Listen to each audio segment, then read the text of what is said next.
What's the story, Morning Glory? What's the word, Hummingbird? Thank you so much for clicking on my channel and for joining me for this review of 90 Day Fiance Season 9, Episode 9, Poison in the Honey. So let's start off with Kara and Guillermo. So they're having a conversation about their wedding. Now, Guillermo wants a full-blown wedding.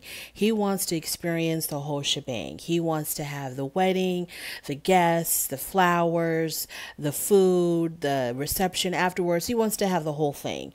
And Kara's like, you know what? That's not really in our budget or within our time frame because we still have to get married within 90 days.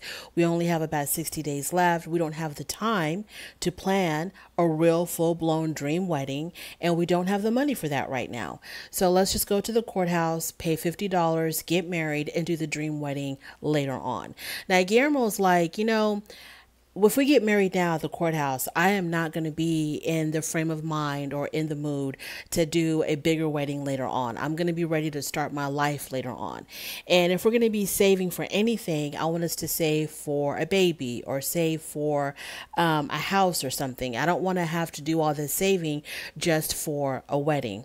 And so here we have a conundrum. Now, Kara is like, well, if you want to have this whole like a real deal Holyfield type of wedding, how much do you think it's going to cost? And he threw out a number. He said, about $2,000.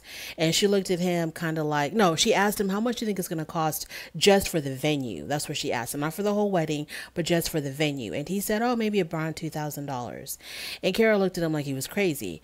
And so she's like, you know what? Instead of me just telling you that this is not in our budget or within our immediate future, let me just go ahead and show you, because I can show you better than I can tell you. So they make plans to go see a wedding venue. Now, my issue with this is that it seemed like Kara had to pick the most expensive or one of the most expensive or a little bit more in the higher end type of wedding venues that she could find in their area. I think she could have found something a whole lot cheaper than the place that she took him to. First of all, when they arrived at the venue, it looked like, this huge rolling estate. Okay. It was like miles and miles of land, acres, greenery. It was a very beautiful venue. And as soon as you approached this venue, you just knew that it was going to be expensive. It looked and smelled expensive as hell.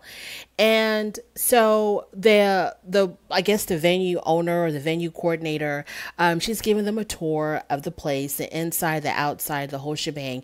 And when she was using the words, and this is going to be the north end, and this is the east end, anything with directions like that, north, east, west, it's going to be expensive. Okay.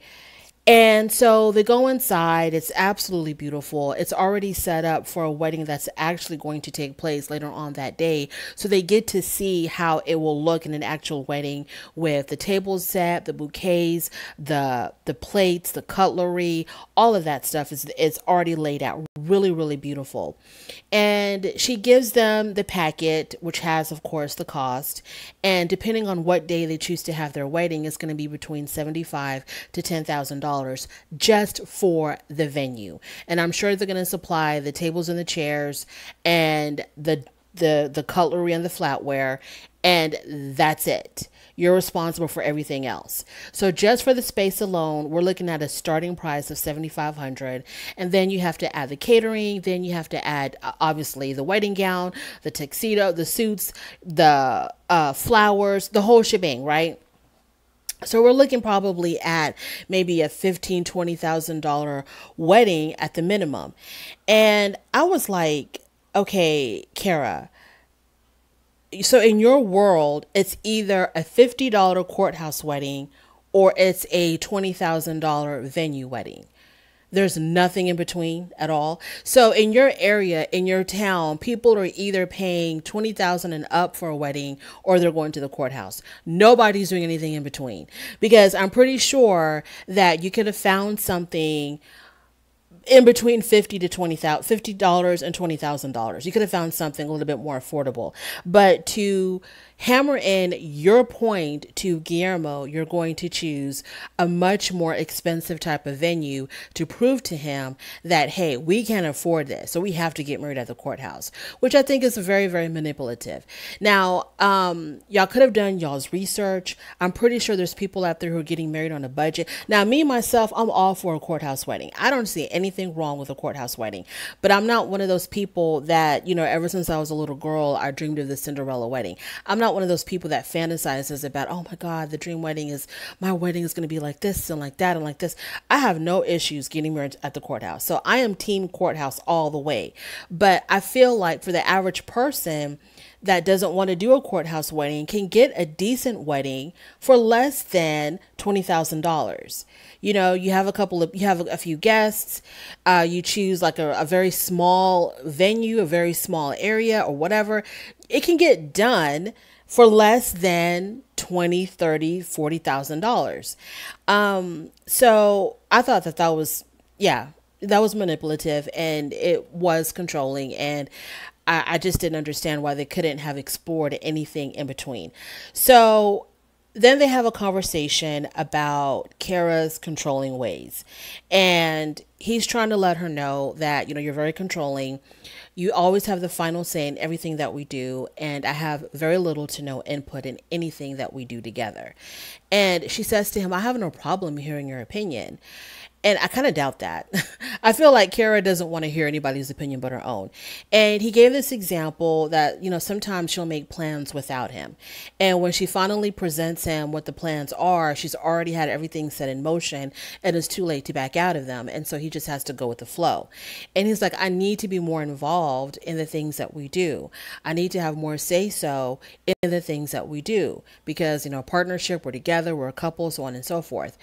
And I want to say that people like Kara that's just how they are.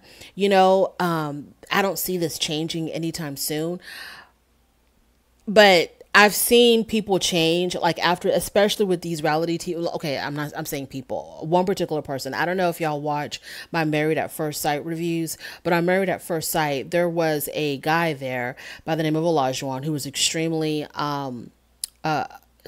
he was controlling. He was very controlling and he was aggressive and and so I felt like, oh my God, this marriage is not going to work between these two people. This guy's just way too controlling. He really wants to take a hold of her life and, tell her what to do and tell her what's what. And I don't see this ever changing. But when he looked at himself on the show, when he saw himself on TV, he didn't like it. And so he made adjustments to his personality. He made adjustments to himself. And supposedly, he's like a newer, better version of himself now. So maybe when Kara sees herself on this show, she will kind of like take a look at herself and re-examine how she is and maybe make some adjustments and be a little bit less controlling. I don't know, but my experience in the real world is that this is just how people are. If they do make changes, it's very temporary, and then they quickly revert back to what's comfortable for them and what they've always known. So I don't know about this, but yeah, she is very controlling. I don't know what Guillermo's going to do. He's really going to have to put his foot down. And sometimes I guess this is an example of true love, because I just don't understand why people will stay in a situation where nothing is really holding them together. It's not like they have children together. They're not married yet. They don't really have a lot of like stuff intertwined and tangled all up in each other, like finances or property or investments or anything like that.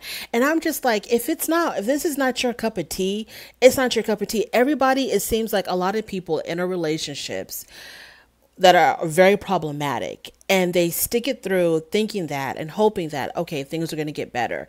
This person is going to eventually change and we're going to work this out. We're going to get to learn more about each other and everything is going to work out at the end. I just need to stick it through. And I'm wondering, are there any relationships that just start off good? Are there any relationships where as soon as the people get together, it's like they just magically just kind of meld really well together? And it's just like, happiness from day one. Like, you do have your ups and downs, but for the most part you have more ups than downs, and you have more good times than bad, and you're not constantly bickering and arguing about someone being too controlling or whatever.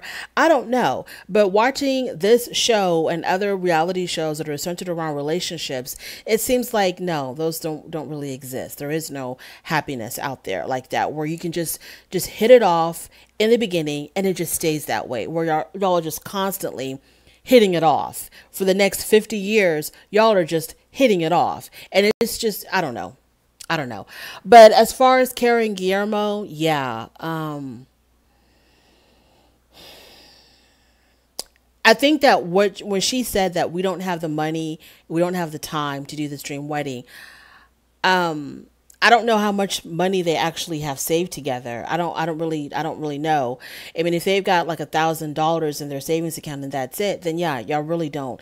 Guillermo, you don't even, you have like no business talking about any kind of wedding other than a courthouse wedding.